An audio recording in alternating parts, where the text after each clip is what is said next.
Clark the Shark and the Big Book Report. "Tomorrow is book report day," said Mrs. Inky-Dink. "Is everybody ready?" Only a few flippers went up. "I'm nervous," said Benny Blowfish.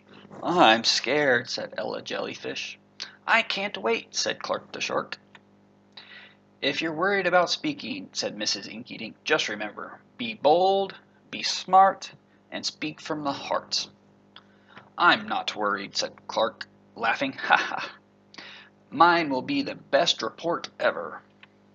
At recess, Joey Mackerel asked, "Aren't you nervous about talking in front of the class?" "Easy peasy," said Clark. "I know my book like the back of my flipper." At lunch, Clark made up a joke for his report. Kenny Ahee laughed so hard, milk squirted from his gills. That night, Clark tried out his report on his family. They laughed, ha ha ha, and clapped. Clark even made a fancy poster of the book cover, with a little help from Mom. On the way to school, Joey asked, "Are you ready?" "I'm so ready," said Clark. "They should film my reports. It will be perfect." All through their morning lessons, Clark wiggled and wiggled. He couldn't wait to give his report. Finally, the time came. "Who will go first?" asked Mrs. Inky-Dink. Nobody spoke. Nobody but Clark. "Me, me, me," he said. "Pick me." Clark got up and told his joke.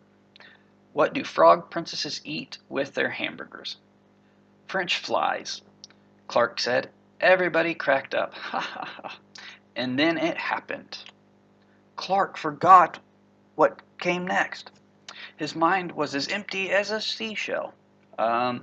He said, Clark had a brain freeze.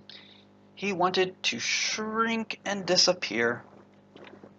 Clark was totally tongue-tied. His friends cheered him on. "You can do it, Clark," said Joey. Clark smashed his face and stood on his head, but the words wouldn't shake loose. "Be bold, be smart," said Mrs. Inky-Dink. "And speak from the heart," said Clark. Suddenly his mind was clear again. Clark went on with his book report. Maybe it wasn't perfect, but it was from the heart. And what do you know? His classmates loved every word. The end.